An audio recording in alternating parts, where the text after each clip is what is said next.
Hello दोस्तों, इस video में हम कक्षा 9 गणित के 7वें चैप्टर त्रिभुज का पहला उदाहरण करेंगे। तो यहाँ पर ये जो उदाहरण है, इसमें ये आकृति दी है। तो पहले मैं आपको ये समझाता हूँ, उसके बाद फिर हम इसको सॉल्व करना शुरू करेंगे। यहाँ पर देखो क्या गिवन है, ओ ए बराबर ओ बी है। तो ओ ए यानी ये बराबर है ओ बी के, ठीक है। ओ डी बराबर ओ सी है, ओ डी बराबर है ओ सी के। तो हमने ये दर्शाना है कि त्रिभुज ए ओ डी यानी ये वाला त्रिभुज और त्रिभुज बी ओ सी यानी ये वाला त्रिभुज, ये आपस में सर्वांग सम है। और साथ में ए डी यानी ए डी ए और बी सी आपस में समांतर हैं। तो ये दोनों भुजाएं भी हमने समांतर सिद्ध करनी है। तो सबसे पहले इन दोनों त्रिभुजों को सर्वांग सम सिद्ध करते हैं, इस पे हम बाद में आएंगे। तो फर्स्ट पार्ट में हमने इन्हें सर्वांग सम प्रूव करना है, इन दोनों त्रिभुजों को। तो यहां पर देखो, हमेशा आपको ये करना चाहिए, लिखने से पहले इसको माइंड में सॉल्व कर दो, ताकि आपको पता चले कि आपको एग्जैक्टली लिखना क्या है। अगर आप इन दोनों त्रिभुजों को देखें तो क्या लगता है आपको, कैसे करके आप इन्हें सर्वांगसम प्रूव कर सकते हैं, सर्वांगसम सिद्ध कर सकते हैं। तो यहां पे ये साइड, इस त्रिभुज की ये साइड और इस त्रिभुज की ये साइड आपस में बराबर हैं। ये कोण और ये कोण आपस में बराबर है, क्योंकि जब दो रेखाएं ऐसे काटते हैं एक दूसरे को तो इनको हम कहते हैं शीर्षाभिमुख कोण। तो यहां पर ये कोण और ये कोण आपस में बराबर हैं। और उसके बाद ये साइड और ये साइड भी आपस में बराबर हैं, ये भी क्वेश्चन में दिया हुआ है। तो साइड एंगल साइड नियम से ये दोनों त्रिभुज सर्वांगसम हो जाएंगे। हमने यहां पर यही लिखना है, ठीक है। तो हम लिखेंगे कि त्रिभुज ए ओ डी यानी जिन त्रिभुजों को सर्वांगसम प्रूव करना है उन्हीं को ही यहां पर लिखते हैं कि त्रिभुज इसमें और त्रिभुज बी ओ सी में। अब इसमें क्या है, सबसे पहले ओ ए बराबर ओ बी है।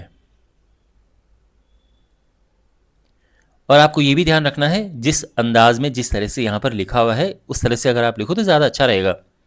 यानी जैसे ओ ए लिखा है तो आप इसको ए ओ न लिख के ओ ए ही लिखो, क्योंकि क्वेश्चन में ओ ए लिखा है। ये चीज़ फॉलो करनी चाहिए।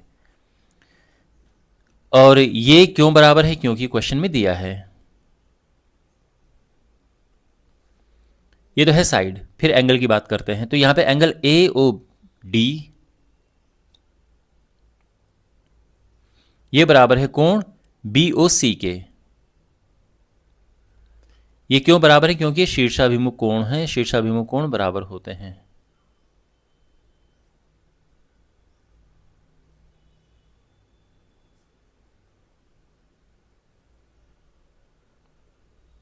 ठीक है। अब ये हो गया, ये हो गया। अब इसकी बात करते हैं, ओडी बराबर ओसी। और ये क्यों बराबर है, क्योंकि ये भी क्वेश्चन में दिया है। तो हम कह सकते हैं कि इसीलिए हो गया ना, साइड एंगल साइड से। तो हम लिखेंगे कि इसीलिए त्रिभुज ए ओ डी सर्वांग सम है त्रिभुज बी ओ सी के। और ब्रैकेट में कारण लिखेंगे हम। कारण है एस ए एस नियम से।